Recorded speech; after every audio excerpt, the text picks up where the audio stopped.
Channel of Vadodara. Vadodara શહેરના અટલાદરા વિસ્તારમાં સમરસ group દ્વારા નવરાત્રિ મહોત્સવ નિમિત્તે નિઃશુલ્ક સાંસ્કૃતિક નવરાત્રિ ગરબાનું આયોજન કરવામાં આવ્યું છે. આજના યુગમાં સાંસ્કૃતિક ગરબા વિસરાઈ ગયા છે. હિન્દુ સનાતન ધર્મ સાંસ્કૃતિક ગરબાની પરંપરા રીતે નવરાત્રિ મહોત્સવમાં ખેલૈયાઓ રમે અને વર્ષો પહેલાના વિસરાયેલા સાંસ્કૃતિક ગરબા ફરી લોકોમાં જાગૃત રહે તે હેતુથી અટલાદરા વિસ્તારમાં સમરસ ગ્રુપ દ્વારા પરંપરા ગરબાનું નિઃશુલ્ક આયોજન કરવામાં આવ્યું છે. અટલાદરા વિસ્તારની ઘરની દીકરીઓ મહિલાઓ ઘર આંગણે જ ગરબા રમી શકે તે માટે આ પ્રથમવાર આયોજન કરવામાં આવ્યું છે. આ ગરબા મહોત્સવમાં ગરબા ગાયક દીપ સુર રેલાવીને ખેલૈયાઓને આનંદથી ગરબે ઘુમાવશે. સમરસ ગ્રુપ દ્વારા ખેલૈયાઓ માટે પાર્કિંગની સુવિધા ઉપલબ્ધ કરવામાં આવી છે. સમરસ ગ્રુપ દ્વારા પારંપરિક રીતે સાંસ્કૃતિક ગરબા લોકો રમી શકે તેવી આશા વ્યક્ત કરી છે. ત્યારે પત્રકાર પરિષદમાં વોર્ડ 12ના યુવા કાઉન્સિલર સ્મિત પટેલ, મહામંત્રી મૌલિક દેસાઈ, મહેન્દ્રસિંહ રાઠોડ તેમજ કાર્યકરો મોટી સંખ્યામાં ઉપસ્થિત રહ્યા હતા. સમરસ ગ્રુપ દ્વારા પરંપરા ગરબા થઈ રહ્યા છે. આગળ પહેલીવાર અટલાદરા વિસ્તારમાં, જ્યાં વિસ્તારના લોકો માટે વિસ્તારના લોકો દ્વારા થઈ રહ્યા છે. જ્યાં આજે આપ જોઈ રહ્યા છો કે દીકરીઓ કે માતાઓને નજીક જે બધા સાથે ગરબા કરી શકે, આખું ફેમિલી સાથે ગરબા કરી શકે એવી રીતના આખા ગરબા અહીંયા અમે વિસ્તારમાં કરી રહ્યા છે. જ્યારે નિઃશુલ્ક અમે કરી રહ્યા છે.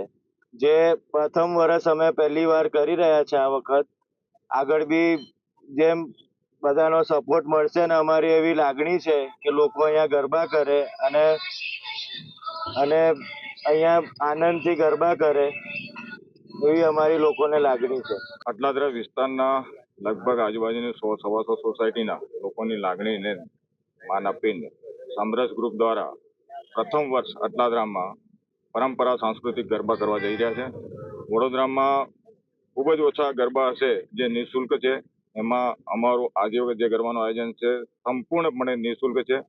અમારા વિસ્તારની મા બહેન દીકરીઓને બહાર ગરબા કરવા ના જવું પડે, એમનો આર્થિક વ્યય પણ રોકી શકાય એ હેતુથી અહીંયા સમરસ ગ્રુપની આખી ટીમ દ્વારા પરંપરા ગરબાનું આયોજન કરવામાં આવ્યું છે. અહીંયા સાંસ્કૃતિક ઢબે પરંપરાગત ગરબા થાય એની અમે સૌ કાળજી રાખીશું અને લોકોને અમે વિનંતી કરીએ છીએ કે આના સાથે જોડાય. મારું નિષાદ ગરબા વૃંદ અમારું વૃંદ છે. આ મારા સર્વ કલાકારો છે મારી જોડે છે.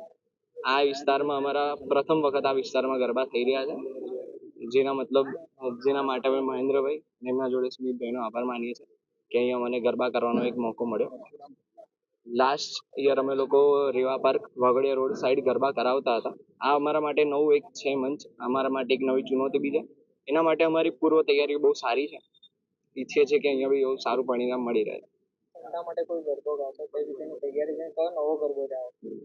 નવા ગરબા તો તમારે અહીંયા તમે આવશો સાંભળશો તો મને નવા ગરબા સાંભળવાની વધારે મજા આવે. તમારી હિસાબે કયો એક ગરબો સારો તમને જે અત્યારે મદદ? હું ગોકુળનો ગોવાળિયો એક ગરબો છે અમારા વૃંદ જોડે, એક આપણે લઈ લઈએ એક લાઈન. હું ગોકુળનો ગોવાળિયો તું ગોવાલને ગોકુળની, હલને રમીએ રાસ ગોરી જામી રમઝટ રાસની, હું ગોકુળનો ગોવાળિયો તું ગોવાલને ગોકુળની. સવી જ રમઝટ માણ્યું હોય તો અહીંયા ગરબા રમવા માટે વિનંતી. સર્વ માટે પાસની એની સુવિધા તો કરવામાં આવેલી જ છે, જે આપણે એકદમ પૂર્ણ રીતે નિઃશુલ્ક છે.